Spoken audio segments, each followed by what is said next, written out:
വാക്കുകളെ ഓർപ്പിൻ. അന്ത്യകാലത്ത് ഭക്തികെട്ട മോഹങ്ങളെ അനുസരിച്ച് നടക്കുന്ന പരിഹാസികൾ ഉണ്ടാകുമെന്ന് അവർ നിങ്ങളോട് പറഞ്ഞുവല്ലോ. അവർ ഭിന്നതയുണ്ടാക്കുന്നവർ, പ്രാകൃതന്മാർ, ആത്മാവില്ലാത്തവർ.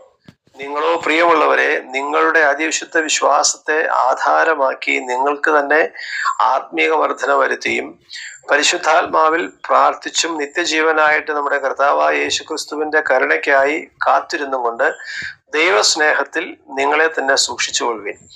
സംശയിക്കുന്നവരായ ചിലരോട് കരുണ ചെയ്യുവിൻ. ചിലരെ തീയിൽ നിന്ന് വലിച്ചെടുത്ത് രക്ഷിപ്പിൻ. ജഡത്താൽ കറ പിടിച്ച അങ്കി പോലും പകച്ചുകൊണ്ട് ചിലർക്ക് ഭയത്തോടെ കരുണ കാണിപ്പിൻ. മുഴുവനും വായിക്കുകയാണ് ഞാൻ. വീഴാതെ വണ്ണം നിങ്ങളെ സൂക്ഷിച്ച് തന്റെ മഹിമാസന്നിധിയിൽ കളങ്കമില്ലാത്തവരായി ആനന്ദത്തോടെ നിർത്തുവാൻ ശക്തിയുള്ളവനെ നമ്മുടെ കർത്താവായ യേശുക്രിസ്തു മുഖാന്തരം നമ്മുടെ രക്ഷിതാവായ ഏക ദൈവത്തിന് തന്നെ സർവകാലത്തിനു മുമ്പും ഇപ്പോഴും സദാകാലത്തോളവും തേജസ്സും മഹിമയും ബലവും അധികാരവും ഉണ്ടാകുമാറാകട്ടെ. ആമേൻ. അപ്പൊ ഇവിടെ ഈ 17 മുതലുള്ളതായിരിക്കുന്ന വാക്യങ്ങളില് പുസ്തകം ഓർപ്പിക്കുന്നത് എന്തെന്ന് ചോദിച്ചാൽ, ഈ വിശ്വാസത്യാഗത്തിൽ നിന്ന് രക്ഷപ്പെടാനായിട്ടുള്ള വഴികൾ എന്താണ്, മാർഗം എന്താണ്, അതിന് നമ്മൾ എന്താണ് ചെയ്യേണ്ടത് എന്നുള്ളതാണ് നമുക്ക് പറഞ്ഞു തരുന്നത്. അതിനുള്ള ചില ഗൈഡ് ലൈൻസ് ആണ്. Guidelines for avoiding apostasy അല്ലെങ്കിൽ വിശ്വാസത്യാഗത്തെ അതിജീവിപ്പാൻ, മറികടക്കുവാൻ, അതിൽ ആ അപകടത്തിൽ പെടാതെ വണ്ണം നമുക്ക് നമ്മളെ തന്നെ സൂക്ഷിപ്പാനായിട്ടുള്ള ചില പ്രബോധനങ്ങളാണ് ഇവിടെ പറഞ്ഞിരിക്കുന്നത്. ഇതാണ് ഈ ലേഖനത്തിന്റെ ഒരു പ്രധാനപ്പെട്ട ഒരു ഭാഗമാണിത്. വിശ്വാസികൾക്കുള്ള പാഠം എന്താണെന്നുള്ളതാണ്. പറഞ്ഞ കാര്യങ്ങളൊക്കെ വിശ്വാസികൾക്കുള്ള മുന്നറിയിപ്പായിരുന്നു. വിശ്വാസത്യാഗികളെ എങ്ങനെ നിങ്ങൾ തിരിച്ചറിയണം, അവരെ തിരിച്ചറിഞ്ഞ് നിങ്ങൾ ആ വിശ്വാസത്യാഗത്തിൽ പെടാതെ വണ്ണം നിങ്ങൾ നിങ്ങളെ തന്നെ സൂക്ഷിക്കണം. അതിന് നിങ്ങൾ ശ്രദ്ധിക്കേണ്ട കാര്യങ്ങൾ എന്തൊക്കെയാണെന്നുള്ളതാണ് ഇവിടെ പറയുന്നത്. അതിലൊന്ന് അപ്പോസ്തലൻ പറയുന്നത്, നിങ്ങളോ പ്രിയരെ നമ്മുടെ കർത്താവായ യേശുക്രിസ്തുവിന്റെ അപ്പോസ്തലന്മാർ മുൻ പറഞ്ഞ വാക്കുകളെ ഓർപ്പീൻ. എന്താണ് ഓർക്കേണ്ടത്? അന്ത്യകാലത്ത് ഭക്തികെട്ട മോഹങ്ങളെ അനുസരിച്ച് നടക്കുന്ന പരിഹാസികൾ ഉണ്ടാകുമെന്ന് അവർ നിങ്ങളോട് പറഞ്ഞുവല്ലോ. അപ്പോൾ നമ്മൾ ചെയ്യേണ്ടതായിരിക്കുന്ന ഒന്നാമത്തെ കാര്യം എന്ന് പറയുന്നത്, വിശ്വാസത്യാഗത്തിൽ പെടാതെ വണ്ണം നമുക്ക് നമ്മളെ തന്നെ എങ്ങനെ സൂക്ഷിക്കാം, അതിന് നാം ചെയ്യേണ്ടതായിരിക്കുന്ന കാര്യങ്ങൾ എന്തൊക്കെയാണ്. അതിൽ ഒന്നാമത്തെ കാര്യമാണ് നാം ഇവിടെ കണ്ടത്. അതായത് അപ്പോസ്തലന്മാർ മുൻ പറഞ്ഞ ഉപദേശങ്ങളെ അല്ലെങ്കിൽ വാക്കുകളെ ഓർക്കുക എന്നുള്ളതാണ് നാം ചെയ്യേണ്ടതായിരിക്കുന്ന ഒന്നാമത്തെ കാര്യം. അപ്പോസ്തലന്മാർ പറഞ്ഞ വാക്കുകളെയൊക്കെ ഓർക്കുക എന്ന് പറഞ്ഞാൽ എന്താണ്? അപ്പോസ്തലന്മാർ പറഞ്ഞ വാക്കുകളെ ഓർക്കുക എന്ന് പറഞ്ഞാൽ നമുക്കറിയാം, അവർ അപ്പോസ്തലന്മാരുടെ ഉപദേശം കേട്ടു എന്ന് നമ്മൾ അപ്പോസ്തല പ്രവൃത്തികൾ 2-ാം അധ്യായത്തിന്റെ 42-ാമത്തെ വാക്യത്തിൽ വായിക്കുന്നത് പോലെ അപ്പോസ്തലന്മാരുടെ വാക്ക് കേൾക്കുക, അപ്പോസ്തലന്മാരുടെ ഉപദേശം കേൾക്കുക, അവരുടെ പഠിപ്പിക്കലുകളെ നമ്മൾ ഓർക്കുക. 17-ാമത്തെ വാക്യത്തിൽ അങ്ങനെയാണല്ലോ പറഞ്ഞത്. നമ്മുടെ കർത്താവായ യേശുക്രിസ്തുവിന്റെ അപ്പോസ്തലന്മാർ മുൻ പറഞ്ഞ വാക്കുകളെ ഓർപ്പിൻ. ആ വാക്കുകളെ ഓർപ്പിൻ. നമുക്ക് മറവി എന്ന് പറയുന്നത് നമുക്ക് സാധ്യമായിരിക്കുന്ന ഒന്നാണ്. നമ്മൾ എല്ലാവരും മറന്നു പോകുന്ന ആളുകളാണ്. മറവിക്ക് ഏറ്റക്കുറച്ചിൽ കാണും. ചിലവര് കൂടുതൽ മറവിയുള്ളവര് കാണും, ചിലവര് മറവി കുറച്ചുള്ളവര് കാണും, ചിലവർക്ക് ഭയങ്കര ഓർമ്മയായിരിക്കും. ചിലരുടെ പ്രശ്നം എന്ന് പറയുന്നത് ഓർത്തിരിക്കേണ്ട കാര്യങ്ങളൊന്നും ഓർത്തിരിക്കില്ല, ഓർത്തിരിക്കുവാൻ ആവശ്യമില്ലാത്ത കാര്യങ്ങളൊക്കെ ഓർത്തിരിക്കുകയും ചെയ്യും. അത് മനുഷ്യരുടെ ഒരു പ്രശ്നമാണ് അല്ലെ. പ്രത്യേകിച്ച് സത്യമായ കാര്യങ്ങളും നല്ല കാര്യങ്ങളും ഒന്നും മനുഷ്യർ ഓർത്തിരിക്കാറില്ലല്ലോ. അതാണല്ലോ മനുഷ്യന്റെ ഒരു പ്രശ്നം എന്ന് പറയുന്നത്. നമ്മുടെയൊക്കെ ഒരു പ്രശ്നമാണത്. നമ്മളൊക്കെ അധികം ഓർത്തിരിക്കുന്നത് എന്താണ്? ആവശ്യമില്ലാത്ത കാര്യങ്ങളാണ് നമ്മളൊക്കെ ഓർത്തിരിക്കുന്നത് അല്ലെ. ആവശ്യമില്ലാത്ത കാര്യങ്ങൾ ചിലപ്പോൾ നമ്മൾ ഒരിക്കലും മറക്കില്ല. അത് നമ്മുടെ ആയുസ്സും മുഴുവൻ നമ്മൾ ഓർത്തു വെച്ചുകൊണ്ടിരിക്കുന്ന ആളുകളാണ്. ചിലപ്പോ ചെറുപ്പത്തിൽ സംഭവിച്ചതായിരിക്കുന്ന കാര്യമായിരിക്കാം, ചെറുപ്പത്തിൽ നമ്മുടെ മനസ്സിൽ കയറിക്കൂടിയ കാര്യമായിരിക്കാം. അതിപ്പോഴും മനസ്സിൽ താലോലിച്ചുകൊണ്ട് നടക്കുന്ന ആളുകളുണ്ട്. എന്നാൽ ഗുണമുള്ള എന്തെങ്കിലും കാര്യങ്ങളെ കുറിച്ച് ചോദിച്ചാൽ അവർക്ക് അറിയില്ല. ദൈവവചനത്തെ സംബന്ധിച്ച് എന്തെങ്കിലും ചോദിച്ചാൽ അറിയില്ല. ഉപദേശപരമായ കാര്യങ്ങൾ ചോദിച്ചാൽ അറിയില്ല. ആത്മീയവർദ്ധനവിന് ഉപകാരപ്രദമായ കാര്യങ്ങൾ ചോദിച്ചാൽ അറിയില്ല. എന്നാൽ നമ്മൾ സാധാരണ പറയുന്നത് പോലെ ഈ കുശുമ്പും കുന്നായ്മയും ഒക്കെ നമ്മൾ ഒരിക്കലും മറക്കില്ല. അത് നമ്മൾ ഇങ്ങനെ ഓർത്ത് വെച്ചുകൊണ്ടിരിക്കും അല്ലെ. അതാണ് മനുഷ്യരുടെ ഒരു പ്രശ്നം എന്ന് പറയുന്നത്. ഓർക്കേണ്ട കാര്യങ്ങൾ ഓർക്കാതിരിക്കുക, മറന്നു പോവുക, ഓർക്കുവാൻ അത്ര ആവശ്യമില്ലാത്ത കാര്യങ്ങളൊക്കെ ഓർത്തിരിക്കുക. അവിടെ നമുക്ക് തിരുത്തൽ വന്നില്ലെങ്കിൽ നമുക്ക് നമ്മൾ ശരിയാവില്ല. അവിടെ നമുക്ക് മാറ്റം വന്നേ പറ്റൂ. ഇവിടെ എന്താണ് പറയുന്നത്? നമ്മുടെ കർത്താവിന്റെ അപ്പോസ്തലന്മാർ കർത്താവിന്റെ അപ്പോസ്തലന്മാർ മുൻ പറഞ്ഞ കാര്യങ്ങളെ ഓർത്തുകൊള്ളുവിൻ. അത് ഓർത്താൽ മതി. അത് മറക്കരുത്. എന്താണ് ഈ അപ്പോസ്തലന്മാർ മുൻ പറഞ്ഞത്? അവർ ചില മുന്നറിയിപ്പുകളൊക്കെ തന്നിട്ടുണ്ട്. അവർ മുന്നറിയിപ്പുകൾ പലപ്പോഴായിട്ട് പല വിധത്തിൽ തന്നിട്ടുണ്ട്. നമുക്കതറിയാം. അവർ തന്നിട്ടുള്ള ചില മുന്നറിയിപ്പുകളെ കുറിച്ച് എന്തായിരിക്കാം യൂദയുടെ മനസ്സിൽ കിടക്കുന്നത്? എന്തായിരിക്കാം അപ്പോസ്തലന്മാർ ഇതിനെ സംബന്ധിച്ചൊക്കെ തന്ന മുന്നറിയിപ്പുകൾ? എവിടെയാ നമ്മൾ വായിക്കുന്നത്? നമ്മുടെ മനസ്സിലുണ്ടോ?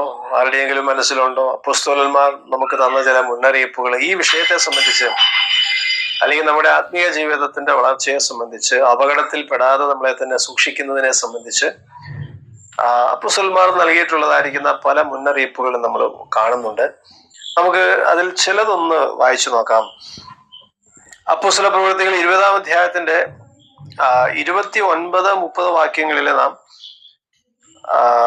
അപ്പോസ്തലന്മാർ തന്നതായിരിക്കുന്ന മുന്നറിയിപ്പിനെ കുറിച്ച് നമ്മൾ വായിക്കുന്നുണ്ട്.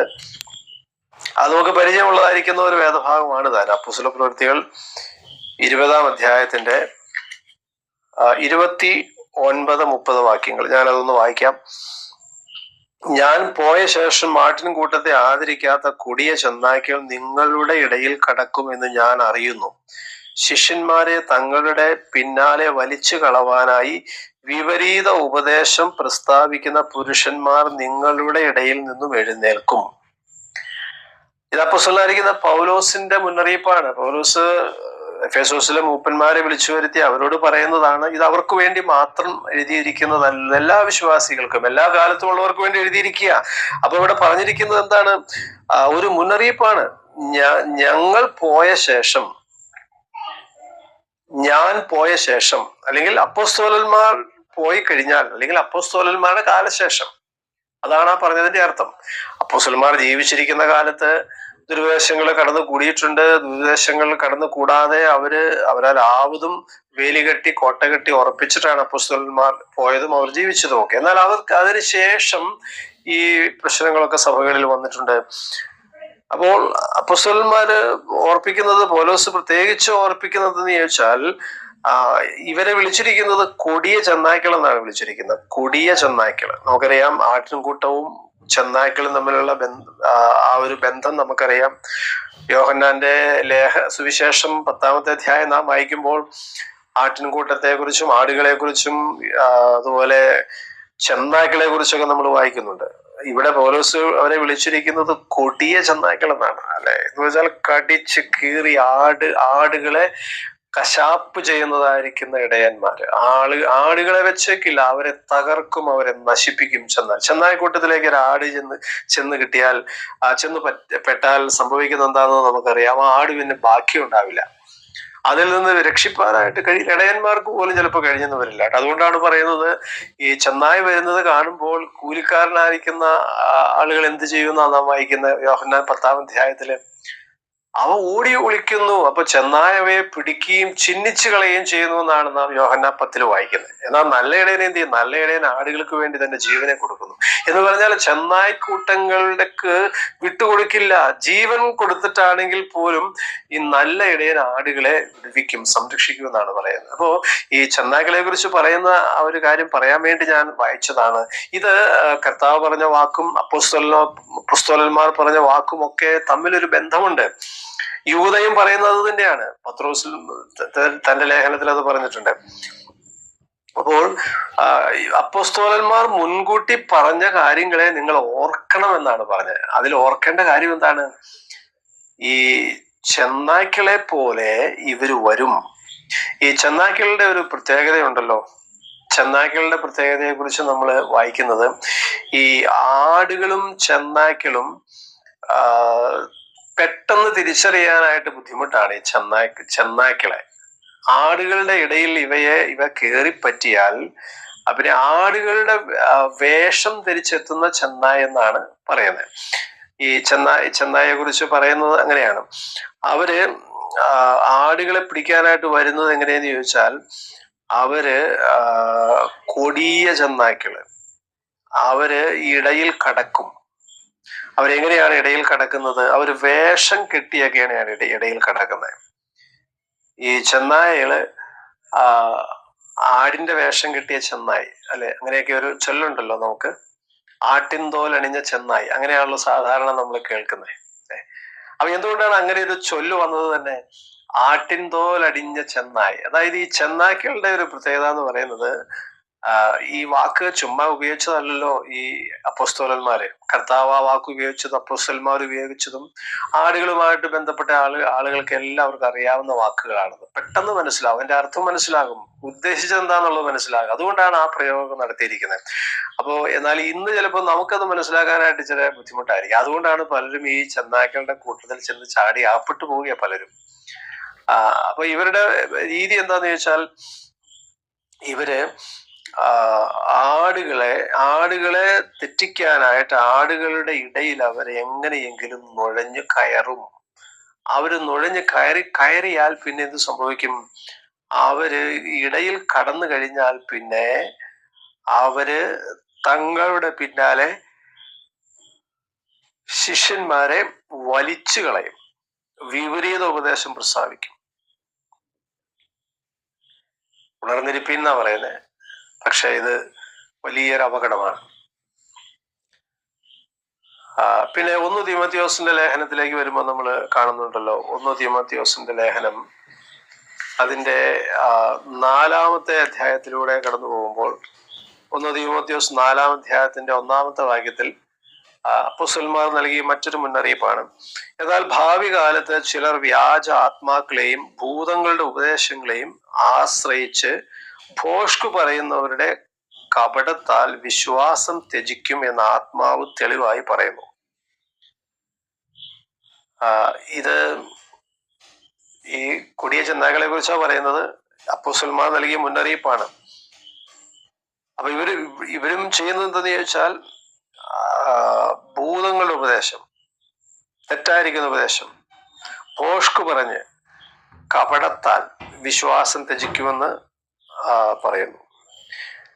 അപ്പോ ഇവരുടെ കാപട്യത്തിൽ അനേകര് പെട്ടുപോകാനുള്ള എല്ലാ സാധ്യതയുമുണ്ട്. അതുപോലെ 2 തീമോഥെയോസ് 3-ാം അധ്യായത്തിന്റെ 1 മുതലുള്ളതായിരിക്കുന്ന വാക്യങ്ങളിൽ പൗലോസിന്റെ അപ്പോസ്തലന്മാരുടെ ഒരു മുന്നറിയിപ്പുണ്ട്. അന്ത്യകാലത്ത് ദുർഘട സമയങ്ങൾ വരുമെന്നറിയുക. മനുഷ്യർ സ്വസ്നേഹികളും ദ്രവ്യാഗ്രഹികളും അമ്പു പറയുന്നവരും അഹങ്കാരികളും ദൂഷകന്മാരും എന്ന് പറഞ്ഞ ഒരു ലിസ്റ്റ് അങ്ങനെ അങ്ങ് പോവുക. ആ ലിസ്റ്റ് ഒരു നീണ്ട ലിസ്റ്റാണ്.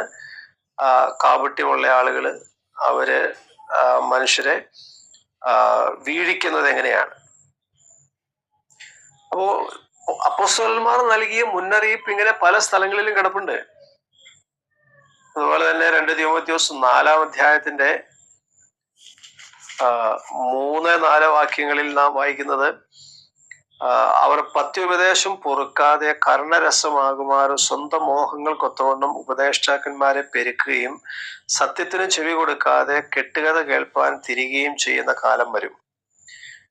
അപ്പോൾ ഇതൊക്കെ വരുമെന്നാണ് പറയുന്നത്. എന്തൊക്കെ തെറ്റായിരിക്കുന്ന ഉപദേശങ്ങൾ വരുന്നത് എങ്ങനെയാണ്?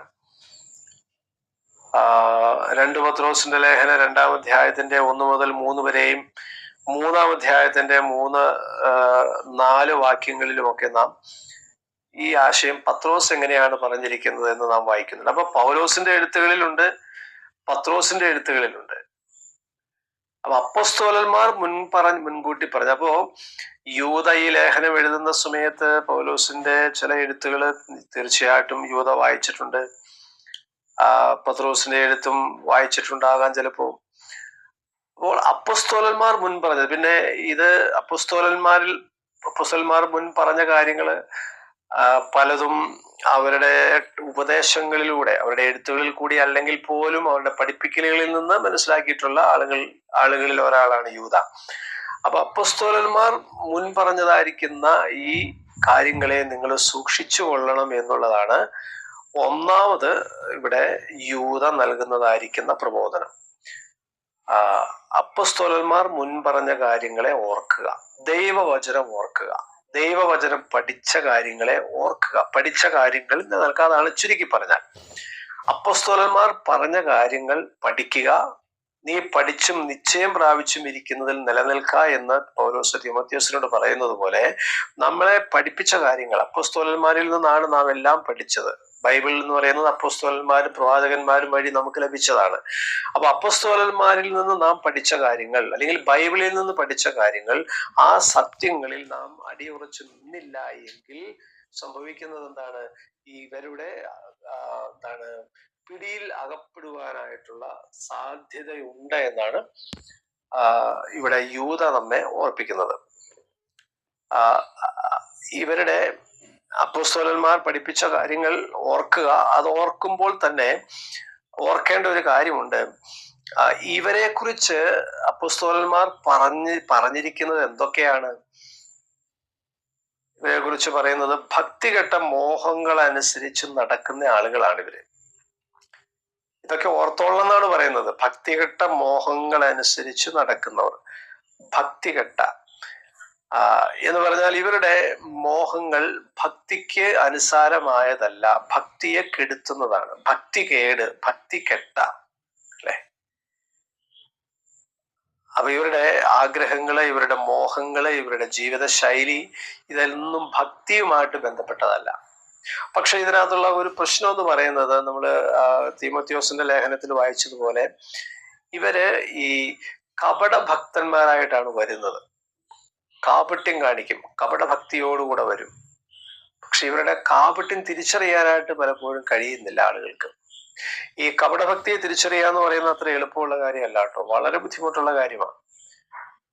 കർത്താവിന്റെ കാലത്ത് കപടഭക്തരെ തിരിച്ചറിയാനായിട്ട് സാധാരണക്കാർക്ക് കഴിയുന്നില്ലായിരുന്നു, ബുദ്ധിമുട്ടായിരുന്നു, അല്ലെ? സാധാരണ മനുഷ്യർക്ക് കപടഭക്തരെ തിരിച്ചറിയാനായിട്ട് കഴിഞ്ഞില്ല. അതുകൊണ്ട് ഈ കപടഭക്തരെ തുറന്നു കാണിച്ച കർത്താവിന്റെ വാക്കുകളൊക്കെ ശ്രദ്ധിച്ചാൽ അറിയാം, അന്നത്തെ തലമുറയ്ക്ക്, അന്നത്തെ മനുഷ്യർക്ക് അത് മനസ്സിലായില്ല ഇവർ കപടഭക്തിക്കാരാണെന്നുള്ളത്. കർത്താവ് പറയുമ്പോഴാണ് ഇത് കപടഭക്തിയാണെന്നുള്ളത് മനസ്സിലാകുന്നത്.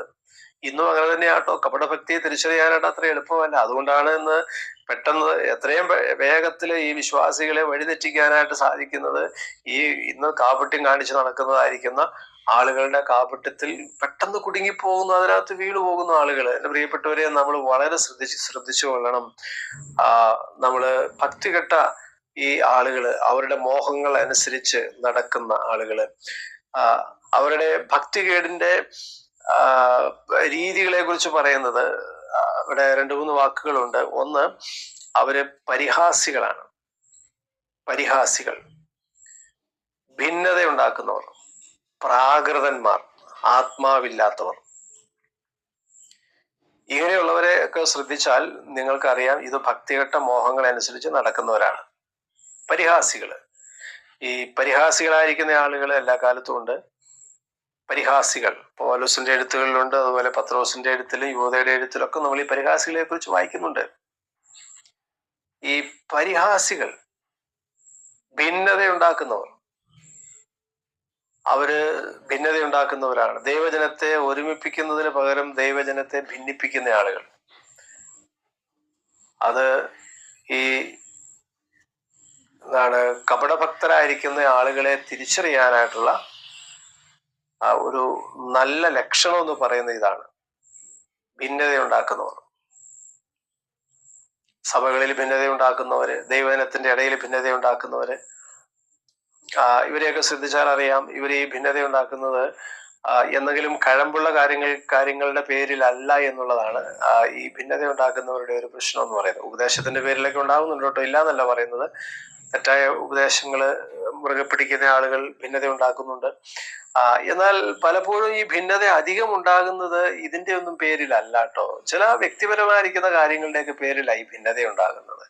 യാതൊരു ആവശ്യമില്ലാത്ത കാര്യങ്ങളുടെ പേരിലാണ് ഈ ഭിന്നത ഉണ്ടാക്കുന്നത്. അപ്പൊ ഭിന്നത ഉണ്ടാകാനായിട്ട് അവർക്കൊരു മടിയുമില്ല. അല്ലെ? ഭിന്നത ഉണ്ടാക്കുക എന്ന് പറഞ്ഞാൽ സഭയെ തകർക്കുക, സഭയെ പിളർത്തുക എന്നുള്ളതാണല്ലോ ഭിന്നത ഉണ്ടാക്കുക എന്ന് പറഞ്ഞാൽ. അല്ലെ? ചില മനുഷ്യർക്ക് സഭയെ പിളർത്താനായിട്ടൊരു മടിയില്ല, സഭയെ തകർക്കാനായിട്ടൊരു മടിയില്ല. സഭ തകർന്നെങ്കിൽ തകരട്ടെ, സഭ പിളർന്നെങ്കിൽ പിളരട്ടെ, അല്ലെ? അതിൽ എനിക്കെന്ത്, നമുക്കെന്ത്, നിങ്ങൾക്കെന്ത് എന്ന് ഉള്ള മെന്റാലിറ്റിയാണ് ചില ആളുകൾക്ക്, അല്ലെ? കർത്താവ് ദുഃഖിക്കുന്നു എന്നുള്ളത്. കാരണം കർത്താവിന്റെ ശരീരത്തെ വെട്ടിമുറിക്കുന്നതിന് തുല്യമാണ് ഈ സഭയെ പിളർത്തുക എന്ന് പറയുന്നത്. 1 കൊരിന്ത്യർ 1-ാം അധ്യായത്തിൽ നമ്മൾ അങ്ങനെ വായിക്കുന്നത്. ക്രിസ്തു വിഭജിക്കപ്പെട്ടിരിക്കുന്നു എന്നാണ് ചോദിച്ചത്. അത് ഒരിക്കലും സാധിക്കാൻ പാടില്ലാത്ത, സംഭവിക്കാൻ പാടില്ലാത്ത കാര്യമായിട്ടാണ് അപ്പോസ്തലനായ പൗലോസ് പറയുന്നത്. എന്നാൽ ഇവരുടെ രീതി എന്ന് പറയുന്നത് അവർക്ക് ഭിന്നത ഉണ്ടാക്കാൻ ഒരു മടിയുമില്ല, അവർ ഭിന്നത ഉണ്ടാക്കും. എന്തുകൊണ്ട് അവരങ്ങനെ ഉണ്ടാക്കുന്നതെന്ന് പറഞ്ഞാൽ അവർ പ്രാകൃതന്മാരാ. പ്രാകൃത മനുഷ്യരെന്നൊക്കെ നമ്മൾ കേട്ടിട്ടുള്ള. പ്രാകൃത മനുഷ്യരെന്ന് പറഞ്ഞാൽ എന്താണ്? അവര് ദൈവാത്മാവിനെ അനുസരിച്ച് നടക്കുന്നവരല്ല, വചനമനുസരിച്ച് നടക്കുന്നവരല്ല, അവര് പ്രകൃതിക്കനുസരിച്ച്, നാച്ചുറലി, അല്ലെ? അങ്ങനെയൊക്കെ നടക്കുന്ന ആളുകളാണ്. അവർ ആത്മാവില്ലാത്തവരാ. ആത്മാവില്ലാത്തവരെന്ന് പറഞ്ഞാൽ രക്ഷിക്കപ്പെടാത്തവർ, ആത്മാവില്ലാത്തവരാണ്. പിന്നെ രക്ഷിക്കപ്പെട്ട ആളുകളുണ്ട് ഈ കൂട്ടത്തിൽ. അവരുടെ രീതി എന്താന്ന് വെച്ചാൽ അവര് ആത്മാവിനെ അനുസരിച്ച് നടക്കുന്നില്ല. രണ്ടും ഫലത്തിൽ ഒന്ന് തന്നെയാണ്. ആത്മാവ് ഇല്ലാത്ത ഒരു മനുഷ്യൻ അവൻ ആത്മാവിനെ അനുസരിച്ച് നടക്കുന്നില്ല. പിന്നെ ആത്മാവുള്ള മനുഷ്യരും ചിലപ്പോൾ ആത്മാവിനെ അനുസരിച്ച് നടക്കുന്നില്ല. ഫലത്തിൽ രണ്ടുപേരുടെയും എൻഡ് റിസൾട്ട് എന്ന് പറയുന്നത് ശരിയല്ലേ? അതായത് ആത്മാവിനെ അനുസരിച്ച് നടക്കാത്ത അവസ്ഥ എന്ന് പറയുന്നത് നമ്മുടെ ജീവിതത്തിൽ വലിയ പരാജയമാണ്, വലിയ വേദനയാണെന്നാണ് പറയുന്നത്. അപ്പൊ ഇവരെ തിരിച്ചറിയണം. അപ്പോസ്തലന്മാർ പറഞ്ഞ വാക്കുകളെ ഓർക്കണം, അത് ഓർത്ത് ഇവരെ തിരിച്ചറിയണം, അല്ലെ? അതാണ് ഇവിടെ യൂദാ പറയുന്നതായിരിക്കുന്ന കാര്യം. അപ്പൊ ഒന്നാമത് ഈ അപ്പോസ്റ്റസി ഒഴിവാക്കാനായിട്ട്, അല്ലെങ്കിൽ വിശ്വാസത്യാഗം വരാതെ, അതിൽ പെടാതെ വിശ്വാസികൾ എങ്ങനെ ജീവിക്കണം എന്ന് ചോദിച്ചാൽ ഒന്നാമത് ചെയ്യേണ്ടത് അപ്പോസ്തലന്മാർ പറഞ്ഞ കാര്യങ്ങളെ ഓർക്കണം, അവയെ മറക്കരുത്. അതാണ് ഒന്നാമതായിട്ട് നമുക്ക് പഠിക്കാനായിട്ടുള്ളത് ഇവിടെ. രണ്ടാമത്തെ കാര്യം എന്ന് പറയുന്നത് 20-21 വാക്യങ്ങളിൽ നമ്മൾ വായിച്ചു, നമ്മൾ നമ്മളെ തന്നെ പരിപോഷിപ്പിക്കുക. നമ്മൾ നമ്മളെ തന്നെ പരിപോഷിപ്പിക്കുക. അപ്പോസ്തലന്മാർ പറഞ്ഞ വാക്കുകളൊക്കെ ഓർത്തുകൊള്ളണം. നമ്മൾ നമ്മെ തന്നെ പരിപോഷിപ്പിക്കണം. എങ്ങനെയാണ് 20-21 വാക്യങ്ങളിൽ നമ്മൾ കാണുന്നത്? അതിവിശുദ്ധ വിശ്വാസം, അല്ലെ? അതാണ് പറഞ്ഞത്. അതിവിശുദ്ധ വിശ്വാസത്തിന്റെ ആധാരത്തിലാണ് ഇത് സാധിക്കുകയുള്ളൂ. അതായത് നമുക്ക് ലഭിച്ചിരിക്കുന്ന വിശ്വാസം എന്താണെന്നുള്ള ഒരു ബോധ്യം നമുക്ക് വേണം, തിരിച്ചറിവ് നമുക്ക് വേണം. അതിവിശുദ്ധ വിശ്വാസം. ഈ വിശ്വാസം എന്ന് പറയുന്നത് നമ്മുടെ വിശ്വാസമല്ല കേട്ടോ. നമ്മുടെ വിശ്വാസം എന്ന് പറഞ്ഞാൽ ഞാനായിട്ട് എൻ്റെ ജീവിതത്തിൽ കണ്ടെത്തിയതോ ഉണ്ടാക്കിയെടുത്തതോ ആയിരിക്കുന്ന വിശ്വാസമല്ല. ദൈവം എനിക്ക് തന്നതായിരിക്കുന്ന കൃപയാണ് വിശ്വസിക്കാനായിട്ട് നമുക്ക് കഴിയുന്നത്. ദൈവത്തിന്റെ കൃപ കൊണ്ടാണ് നാം വിശ്വസിക്കുന്നത്. നമ്മളെല്ലാവരും വിശ്വസിക്കുന്ന ദൈവത്തിന്റെ കൃപയാണ്. നമ്മൾ നേരത്തെ പഠിച്ചിട്ടുള്ളതുപോലെ എഫേസ്യർ 2-ാം അധ്യായത്തിൽ നാം കാണുന്നത് പോലെ, അതിന് നിങ്ങൾ കാരണമല്ല, നമ്മുടെ വിശ്വാസത്തിന് നിങ്ങൾ കാരണമല്ല എന്ന് അപ്പോസ്തലനായ പൗലോസ് അവിടെ പറഞ്ഞിരിക്കുന്നതായിട്ട് നാം വായിക്കുന്നുണ്ടല്ലോ. അപ്പോ നമ്മൾ നമ്മളെ തന്നെ സൂക്ഷിക്കുക. അതിവിശുദ്ധ വിശ്വാസത്തിന്റെ ബേസിലാണ് ബാക്കി കാര്യങ്ങളെല്ലാം നടക്കുന്നത്. ഈ അതിവിശുദ്ധ വിശ്വാസത്തിന്റെ അടിസ്ഥാനത്തിലാണ് ഈ കാര്യങ്ങളൊക്കെ നടക്കുകയുള്ളൂ. എന്തൊക്കെ കാര്യങ്ങളാ പറയുന്നത്? നമ്മൾ നമ്മളെ തന്നെ സ്വയമായിട്ട് ആത്മീക വർധനവിനായിട്ട് നമ്മൾ ശ്രമിക്കുക എന്ന് പറഞ്ഞാൽ അതെങ്ങനെയാണ് സാധിക്കുന്നത്? അത് സാധിക്കുന്നത് നാം സ്വയം ആത്മീയ വർധന വരുത്തണം. ആത്മീയ വർധന നാം സ്വയം വരുത്താനായിട്ട് ശ്രമിക്കണം. ഇവിടെ മനുഷ്യർക്കുള്ള ഒരു പ്രശ്നം എന്ന് പറയുന്നത്, ഈ ആത്മീക വർധനയ്ക്ക് വേണ്ടി എല്ലായ്പ്പോഴും എപ്പോഴും മറ്റുള്ളവരിൽ ആശ്രയിക്കുന്ന ആളുകളുണ്ട്. ഈ ആത്മീയ വർധനവിന് വേണ്ടി, അല്ലെങ്കിൽ ഒരാളുടെ വ്യക്തിപരമായിരിക്കുന്ന ആത്മീക ജീവിതത്തിൽ ആത്മീക വളർച്ചയ്ക്ക് വേണ്ടി എപ്പോഴും മറ്റുള്ളവരെ ആശ്രയിക്കുന്ന ആളുകൾ. അങ്ങനെയുള്ള ആളുകളുടെ ഒരു പ്രശ്നം എന്തെന്ന് ചോദിച്ചാൽ, ഇപ്പൊ നമുക്കറിയാമല്ലോ, എല്ലാ കാര്യത്തിലും മറ്റുള്ളവരെ ആശ്രയിക്കുന്ന ആളുകൾക്ക് ഉണ്ടാകുന്ന പ്രശ്നം എന്താണ്? എല്ലാ കാര്യത്തിലും, ഏത് കാര്യത്തിലും മറ്റുള്ളവരെ ആശ്രയിക്കുന്ന ആളുകൾക്ക് എന്തെല്ലാം പ്രശ്നങ്ങൾ ഉണ്ടാകാം? അവർക്ക് എപ്പോഴും പരാതി ഉണ്ടാകും. എപ്പോഴും പരാതി പറയുന്നവരാരെന്ന് ചോദിച്ചാൽ അവര് ഒരിക്കലും സ്വയമായിട്ട് ആത്മീക വർധന വരുത്തുന്നവരല്ല ഈ പരാതി പറയുന്ന ആളുകൾ. പരാതിയും പരാതിയുടെ കൂടെ ഉള്ളതാണ് ഈ പിറുപിറുപ്പ് എന്ന് പറയുന്നത്. പരാതിയും പിറുപിറുപ്പ് ഒരുമിച്ച് പോകുന്നതാണ്. അത് ഒന്ന് തന്നെയാണ്. ഈ പരാതിയും പെരുവെറുപ്പും ഉണ്ടാകുന്നത് എങ്ങനെയാന്ന് ചോദിച്ചാൽ അവര് ഒരിക്കലും സ്വയമായിട്ട് ആത്മീയ വർധനവരായിട്ട് ശ്രമിക്കുന്ന ആളുകളല്ല. അവര് മറ്റുള്ളവരെ ചാരി എപ്പോഴും നിൽക്കാനായിട്ട് ശ്രമിക്കുന്ന ആളുകളാണ്. അതുകൊണ്ട് അവർക്ക് സംഭവിക്കുന്നത് എന്താണെന്ന് ചോദിച്ചാൽ അവർക്ക് സ്വയമായിട്ട് ആത്മീയ വർധന വരില്ല. ആത്മീയ വർധന സ്വയമായിട്ട് വരുത്താനായിട്ട് അവർ ശ്രമിക്കുകയില്ല. അങ്ങനെയുള്ള ആളുകളാണ് വഴിതെറ്റി പോകുന്നത്. അതുകൊണ്ട് നമ്മൾ സൂക്ഷിക്കേണ്ട ഒരു കാര്യമാണിത്. നാം ശ്രദ്ധിക്കണം. നമ്മളെ തന്നെ സ്വയമായിട്ട് ആത്മീയ വർധന വരുത്തുവാനായിട്ട് ശ്രമിക്കണം. അതാണ് അതിവിശുദ്ധ വിശ്വാസത്തിന്റെ ആധാരത്തിലാണ് ഈ കാര്യങ്ങളൊക്കെ സാധിക്കുന്നത്. അപ്പൊ നമ്മളെ തന്നെ എങ്ങനെയാണ് ആത്മീയവർദ്ധനവനായിട്ട് ശ്രമിക്കേണ്ടത്? നമ്മൾ സ്വയം ആത്മീയവർദ്ധന വരുത്തണം. ആത്മാവിൽ പ്രാർത്ഥിച്ചെന്ന് പറഞ്ഞാൽ പെന്തക്കോസ്തുകാരായിരിക്കുന്ന ആളുകൾ പറയും അത് അന്യഭാഷയെ പ്രാർത്ഥിക്കുന്നതിനാണ് ആത്മാവിൽ പ്രാർത്ഥിക്കുക എന്ന് പറയുന്നത്. ഇപ്പൊ 1 കൊരിന്ത്യർ ലേഖനം 14 അധ്യായം വായിക്കുമ്പോൾ പൗലോസ് അപ്പോസ്തലൻ പറയുന്നുണ്ടല്ലോ, ഞാൻ ആത്മാവിലും പ്രാർത്ഥിക്കും ബുദ്ധിയിലും പ്രാർത്ഥിക്കും. അപ്പൊ ഈ പെന്തക്കോസ്തുകാരായിരിക്കുന്ന ആളുകൾ പറയുന്നത് ആത്മാവിൽ പ്രാർത്ഥിക്കുക എന്ന് പറഞ്ഞാൽ എന്ത് പറയുന്നതെന്ന് അറിയാതെ ഇങ്ങനെ ആത്മാവിലായി കഴിയുമ്പോൾ ഇങ്ങനെ പിച്ചും പേയും പറയുന്നതാണ് ആത്മാവിലുള്ള പ്രാർത്ഥന എന്ന് ചിന്തിക്കുന്ന ആളുകളുണ്ട്. അതല്ല എന്നുള്ളതൊക്കെ നമ്മൾ പഠിച്ചിട്ടുള്ളതാണ്. ആത്മാവിൽ പ്രാർത്ഥിക്കുക എന്ന് പറഞ്ഞാൽ എന്താണ്? ദൈവത്തിന്റെ പരിശുദ്ധാത്മാവ് ഒരു വിശ്വാസിയെ കുറിച്ച് എന്താ ആഗ്രഹിക്കുന്നുവോ അത് അങ്ങനെ പ്രാർത്ഥിക്കുന്ന ആളുകളാണ് ഈ ആത്മാവിൽ പ്രാർത്ഥിക്കുന്നത്. ദൈവത്തിന്റെ പരിശുദ്ധാത്മാവ് ഒരു വിശ്വാസിയെ കുറിച്ച് എന്താണോ ആഗ്രഹിക്കുന്നത് അത് നമ്മുടെ ജീവിതത്തിൽ നാം ആഗ്രഹിക്കുകയും അതിനുവേണ്ടി പ്രാർത്ഥിക്കുകയും ചെയ്യുമ്പോൾ നാം ആത്മാവിലാണ് പ്രാർത്ഥിക്കുന്നത്. ആത്മാവിന്റെ നിയന്ത്രണത്തിൽ പ്രാർത്ഥിക്കുക.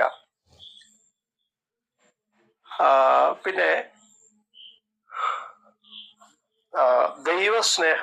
ദൈവസ്നേഹത്തിൽ തങ്ങളെ തന്നെ കാക്കുക. ദൈവസ്നേഹത്തിൽ നമ്മളെ തന്നെ കാക്കുക.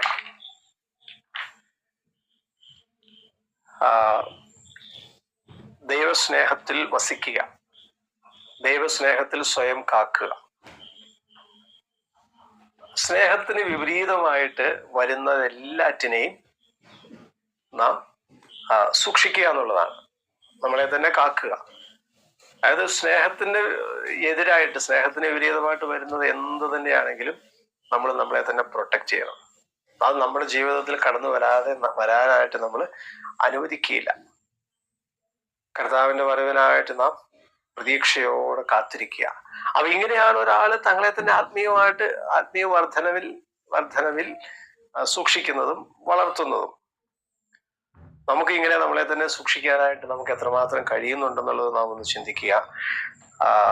മൂന്നാമതായിട്ട് അപ്പോസ്തലനിലൂടെ പറയുന്നത് 22-23 വാക്യങ്ങളിലൂടെ കടന്നു പോകുമ്പോൾ മറ്റുള്ളവരോട് ദയ കാണിക്കുക. മറ്റുള്ളവരോട് നാം ദയ കാണിക്കുക. Being merciful to others. മറ്റുള്ളവരോട് നമ്മൾ കരുണ കാണിക്കുക. ആരോടൊക്കെയാണ് കരുണ കാണിക്കേണ്ടത്? അതായത് ഒന്നാമത് വിശ്വാസത്യാഗികളുടെ സ്വാധീനത്തിൽപ്പെട്ട് കിടക്കുന്ന ആളുകളുണ്ട്. അതാണ് ഈ സംശയിക്കുന്നവരെന്നോട് വിളിച്ചിരിക്കുന്നത്. സംശയിക്കുന്നവരെ സഹായിക്കണം എന്നാ പറയുന്നത്. ഇവർ ഈ വിശ്വാസത്യാഗികളുടെ പിടിയിൽ പെട്ട് കിടക്കുന്ന ആളുകളാണ്. അവരുടെ സ്വാധീനത്തിൽ പെട്ട് കിടക്കുന്ന ആളുകളാണ്. അങ്ങനെയുള്ളവർക്ക് പല സംശയങ്ങളും ഉണ്ട്. അവർ സംശയത്തിലാണ് നിൽക്കുന്നത്. ഈ സംശയത്തിൽ നിൽക്കുന്നവരുടെ പ്രത്യേകത എന്താന്ന് ചോദിച്ചാൽ അവർക്ക് ഒരു കാര്യത്തിൽ ഉറപ്പില്ല. അതാണല്ലോ സംശയം എന്ന് പറയുന്നത്. സംശയിക്കുന്നവന് കാറ്റടിച്ച് അലയുന്ന കടൽത്തിരയ്ക്ക് സമൻ എന്ന് പറഞ്ഞാൽ അവര് അവിടെയാണോ ഇവിടെയാണോ എന്നുള്ളത് അറിയില്ല. അവിടെ ഇവിടെയും കൂടെ നിൽക്കുന്ന ആളുകളുണ്ട്. അവരൊക്കെ ഈ സംശയിച്ച് നിൽക്കുന്ന ആളുകളാണ്. അപ്പൊ അങ്ങനെയുള്ളവർ സൂക്ഷിച്ചോളണം. അങ്ങനെയുള്ളവരോട് കരുണ കാണിക്കുക, ദയ കാണിക്കുക. പിന്നെ നമ്മള് സഹായിക്കേണ്ടത്, കരുണ കാണിക്കേണ്ടത് എങ്ങനെയുള്ള ആളുകളോടാണ്? ഈ രക്ഷിക്കപ്പെടാത്ത ആളുകളോട് കരുണ കാണിക്കണമെന്നാണ് പറയുന്നത്. സംശയിക്കുന്നവരോട് കരുണ കാണിക്കണം, രക്ഷിക്കപ്പെടാത്തവരോട് കരുണ കാണിക്കണം. അവരെ സത്യത്തിലേക്ക് നടത്തണം. അത് നമ്മുടെ ഒരു ഉത്തരവാദിത്തമാണ്. കാരണം ഈ വിശ്വാസത്യാഗികളായിരിക്കുന്ന ആളുകള് നുഴഞ്ഞ് കയറി ആളുകളുടെ ഇടയിൽ കൺഫ്യൂഷൻ വിതച്ച് അവര് പ്രശ്നങ്ങൾ ഉണ്ടാക്കി ആളുകളെ വിശ്വാസത്തിൽ നിന്ന് പുറകോട്ട് കൊണ്ടുപോകാനായിട്ടുള്ള സാധ്യതയുണ്ട്. അതുകൊണ്ട് നിങ്ങൾ എന്ത് ചെയ്യണം? നിങ്ങളുടെ അതിവിശുദ്ധ വിശ്വാസത്തിന് വേണ്ടി നിങ്ങൾ പോരാടണം. അവസാനത്തെ വാക്യങ്ങളിലേക്ക് നമ്മൾ വരുമ്പോൾ കാണുന്നത് നമ്മൾ എങ്ങനെയാണ് വിജയിക്കുന്നത്, നമുക്ക് വിജയിക്കാനായിട്ടുള്ള കാരണം അല്ലെങ്കിൽ അടിസ്ഥാനം എന്താണ്, നമ്മൾ വിജയിക്കുന്നത് എങ്ങനെയാണ്. ഈ വിശ്വാസത്യാഗത്തിനെതിരെയുള്ള വിജയത്തെ കുറിച്ചാട്ടോ പറയുന്നത്. ഇതിലെ വിഷയം അതാണല്ലോ. അപ്പൊ നമുക്ക് വിജയിക്കാനായിട്ട് കഴിയും, നിശ്ചയമായിട്ടും കഴിയുമെന്നാണ് പറയുന്നത്. അപ്പൊ ഇത്രയും കാര്യങ്ങളൊക്കെ പറഞ്ഞു കഴിഞ്ഞപ്പോൾ അയ്യോ നമുക്ക് എങ്ങനെയാണെങ്കിൽ പിടിച്ചു നിൽക്കാൻ പറ്റുമോ എന്നല്ല വിശ്വാസം ചിന്തിക്കേണ്ടത്. മറിച്ച് നമുക്ക് പറ്റുമല്ലോ എന്നുള്ള ഒരു പോസിറ്റീവ് സന്ദേശം ആളുകളെ അങ്ങോട്ട് എനർജൈസ് ചെയ്തിട്ട് ഇവിടെ യൂദാ ഈ ലേഖനം അവസാനിപ്പിക്കുകയാണ്. നിശ്ചയമായിട്ട് നമുക്ക് കഴിയുമെന്നാണ് പറയുന്നത്. അപ്പോ നമ്മൾ ഓർക്കേണ്ട ഒരു കാര്യം, ഇവിടെ യൂദയുടെ ലേഖനത്തിലൂടെ കടന്നു പോകുമ്പോൾ യൂദ 7 കൽപ്പനകളാണ് നമുക്ക് വിശ്വാസികൾക്ക് നൽകിയിരിക്കുന്നത്. അതിൽ ആ കൽപ്പനകൾ ഏതൊക്കെയാന്ന് ചോദിച്ചാൽ, നമ്മുടെ വിശ്വാസത്തിന് വേണ്ടി നമ്മൾ പോരാടണം, അപ്പോസ്തലന്മാരുടെ കൽപ്പനകളെ നമ്മൾ ഓർക്കണം, അതിവിശുദ്ധ വിശ്വാസത്തിൽ തങ്ങളെ തന്നെ നമ്മൾ ആത്മീയവർദ്ധനായിട്ട് പണിയണം, ആത്മാവിൽ പ്രാർത്ഥിക്കണം, ദൈവസ്നേഹത്തിൽ സ്വയം കാക്കണം, ദൈവത്തിന്റെ മേഴ്സിക്ക് വേണ്ടി, ദൈവത്തിന്റെ കൃപയ്ക്ക് വേണ്ടി നാം കാത്തിരിക്കുക, പിന്നെ മറ്റുള്ളവരോട് നമ്മൾ കരുണ കാണിക്കുക. അപ്പൊ ഇങ്ങനെയുള്ളതായിരിക്കുന്ന കൽപ്പനകൾ നാം ശ്രദ്ധിച്ച് ഈ കൽപ്പനകൾ നമ്മുടെ ജീവിതത്തിൽ നാം പാലിച്ച് ജീവിക്കുമ്പോൾ നമുക്ക് എന്ത് കിട്ടും? നമുക്ക് വിജയം കിട്ടുമെന്നുള്ളതാണ് നമ്മെ ഇത് ഓർപ്പിക്കുന്നത്. അപ്പൊ എങ്ങനെയാണ് നമുക്ക് വിജയം കിട്ടുന്നത്? 24-25 വാക്യങ്ങളില് നാം അത് വായിച്ചതാണ്. നമുക്ക് വിജയം കിട്ടുന്നത് എങ്ങനെയാണ്? നമ്മളെ വീഴാതെ വണ്ണം കാക്കുവാൻ ക്രിസ്തുവിൽ എല്ലാ പ്രൊവിഷനും ഉണ്ട്, എല്ലാ സാധ്യതയും ഉണ്ടെന്നാണ് പറയുന്നത്. അപ്പൊ നമ്മൾ വീഴാതെ നിൽക്കുന്നതിന്റെ കാരണം എന്ന് പറയുന്നത് എന്താണ്? നാം അല്ല. അത് എപ്പോഴും നമ്മൾ ഓർത്തുകൊള്ളണം. ഞാൻ വീഴാതെ നിൽക്കുന്നത് എൻ്റെ മിടുക്ക് കൊണ്ടാണ്, ഞാൻ കാരണമാണ് എന്ന് നാം പറയുന്ന ഒരു അവസ്ഥയിൽ എത്തിയാൽ അവിടെ നമ്മുടെ പരാജയം തുടങ്ങിക്കഴിഞ്ഞു. ഞാൻ വീഴാതെ നിൽക്കുന്നത് എന്നെ വീഴാതെ നിൽക്കുമാറാക്കുന്ന ഒരുവരുണ്ട്. ആ ഒരു ഓർമ്മ നമുക്ക് എപ്പോഴും വേണം. നമ്മെ വീഴാതെ നിർത്തുന്ന ഒരുവരുണ്ട്, അവൻ നമ്മളെ കാക്കുന്നവനാണ്. അതുപോലെ തന്നെ ക്രിസ്തുവിൽ നമ്മെ പെർഫെക്റ്റ് ആയിട്ട് ദൈവത്തിന്റെ മുൻപാകെ അവൻ വീഴാതെ വണ്ണം നമ്മെ ആനന്ദത്തോടെ നിർത്തുവാൻ. അപ്പൊ ദൈവത്തിന്റെ മുൻപിൽ നമ്മെ എങ്ങനെയാ നിർത്തുന്നത്?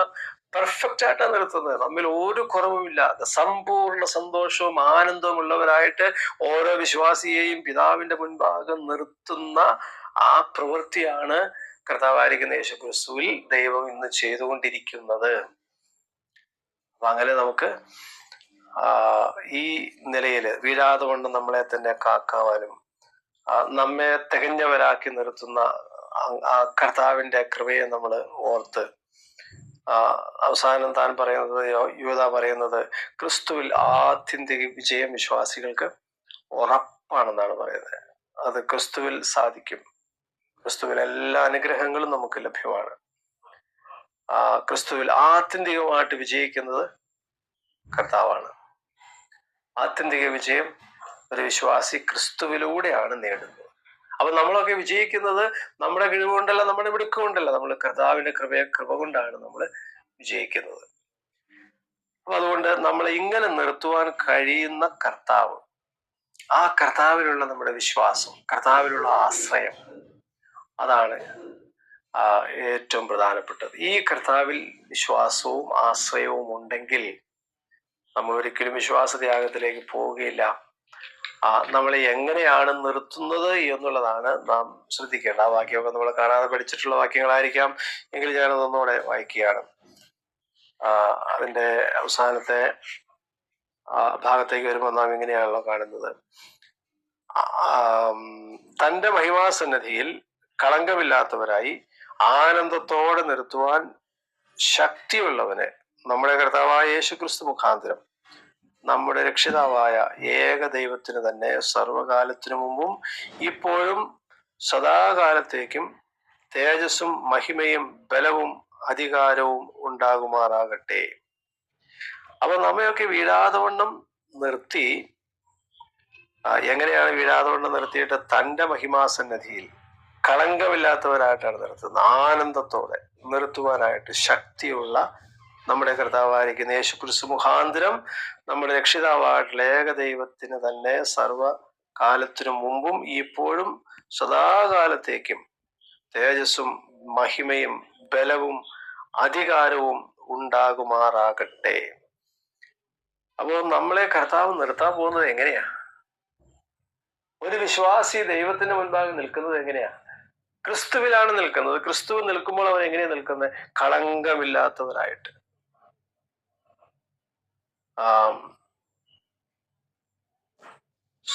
തേജസ്സോടെ മഹിമയോടെ നമ്മളെ കർത്താവിന്റെ മുൻപാകെ നിർത്തുകയാണ്. അപ്പോ നമ്മൾ കർത്താവിന്റെ മുൻപാകെ നിൽക്കുന്ന ആ ഒരു നിൽപ്പ് ഓർത്ത് നോക്കിക്കേ.